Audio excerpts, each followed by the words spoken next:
يلا نعمل وصفة سهلة وسريعة والنتيجة بتطلع رهيبة. هاتي نص كوباية من الكاتشب، انزلي عليها بمعلقة صغيرة من العسل النحل، ومعلقة صغيرة كمان من العسل الأسود، ومعلقة صغيرة من الصويا صوص، ومعلقة صغيرة من الخل، ربع معلقة صغيرة من الملح، وزيها فلفل أسود، وربع معلقة صغيرة من البابريكا، ربع معلقة صغيرة من البصل البودر، ربع معلقة صغيرة من الثوم البودر. هنقلب بقى كل ده مع بعضه.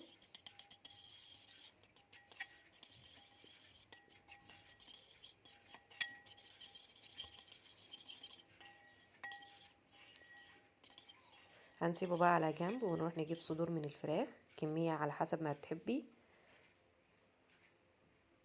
هنقطعها مكعبات بالحجم ده.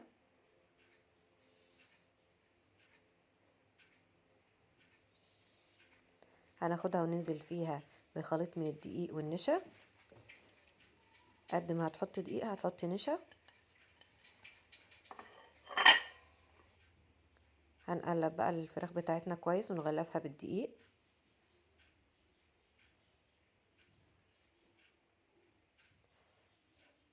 هنشيلها بقى من الدقيق كده وننفضها كويس من اي زيادات من الدقيق.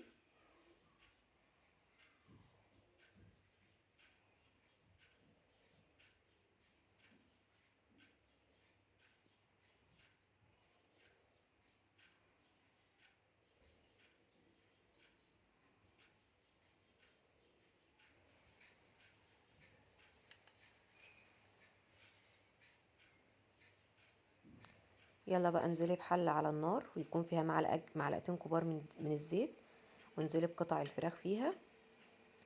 افرديها بقى كده ووزعيها كل قطعة جنب التانية بحيث تكون كلها لامسة الزيت.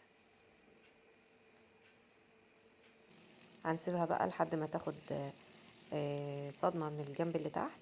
نبدأ نقلب كده على الجنب التاني. عايزين اللون الوردي اللي فيها ده خالص يختفي.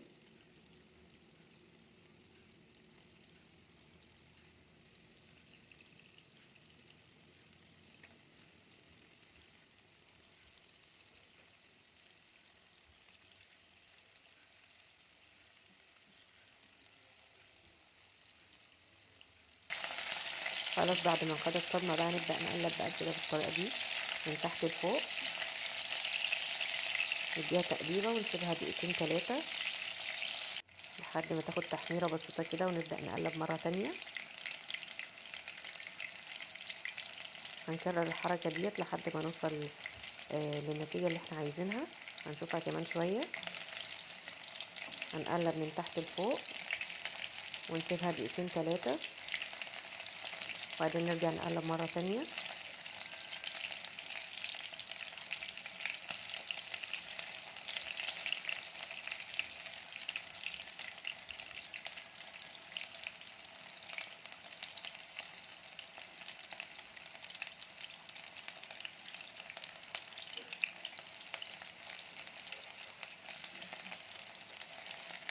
لحد ما نوصل للنتيجة دي. خلاص بقى نشيلها بقى من الزيت ونطلعها على مصفى بالشكل ده عشان تصفي اي زيادات من الزيت.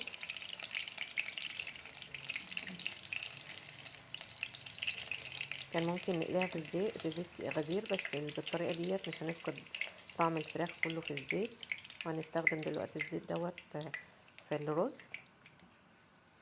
هنصفيها بقى كويس كده من اي زيت وهنسيبها على جنب. هننزل بقى ببصلة كبيرة متقطعة ناعم كده على الزيت اللي خمرنا فيه الفراخ، ونبدأ بقى نقلب كده البصلة بتاعتنا لحد ما تتشوح معانا وتدبل وتوصل للون الشفاف.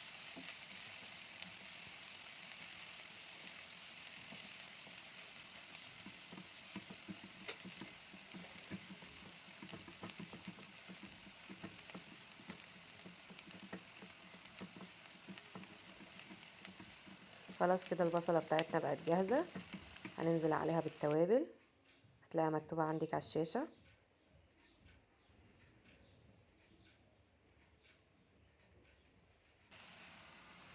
هننزل بقى بالتوابل بتاعتنا ونبدأ نقلب كده ونديها تشويحة مع البصل.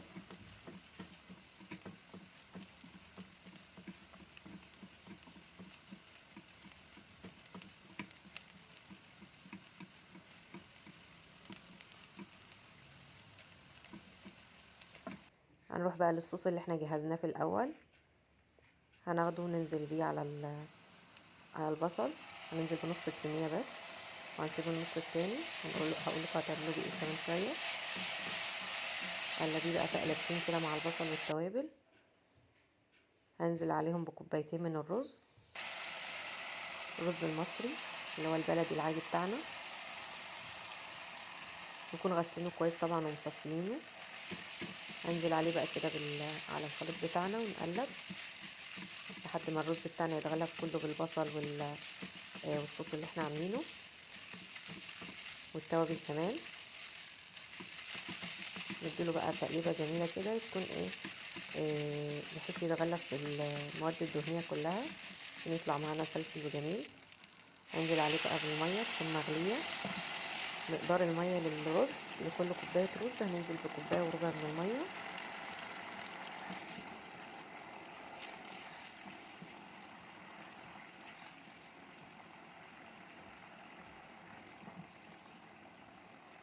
خلاص بقى نغطي عليه ونسيبه يستوي. على عين تانية هننزل بطاسة فيها معلقة صغيرة من الزيت وهننزل بباقي الصوص بتاعنا، ونبدأ بقى نقلبه كده مع الزيت، نديله تشويحة بسيطة كده بحيث الزيت والصوص يمتزجوا مع بعض.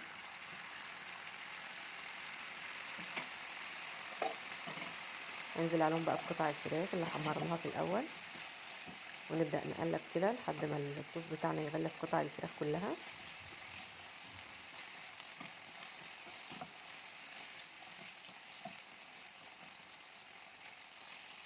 معلقة الزيت اللي بنضيفها في الأول بقى هي اللي بتديها اللمعة الجميلة دي.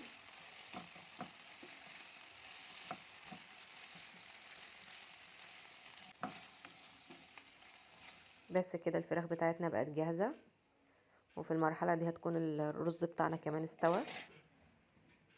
خلاص الرز بتاعنا بقى جاهز اهو، طالع بفلفل وجميل.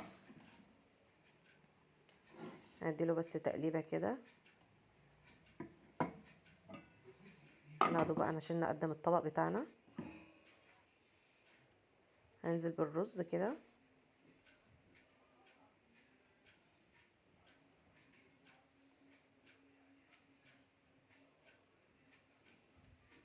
بندفع احنا بقى في المطاعم للطبق دوت مبلغ وقدره. اعمليه بقى في البيت بطريقة طبعا سهلة خالص، وبيطلع لذيذ جدا واحسن من المطاعم كمان.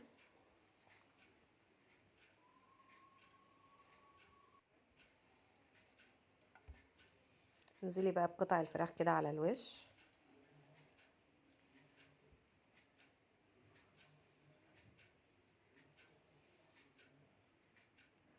وزينها بقى بعود من الخضرة كده، وقدميه بقى بالهنا والشفا.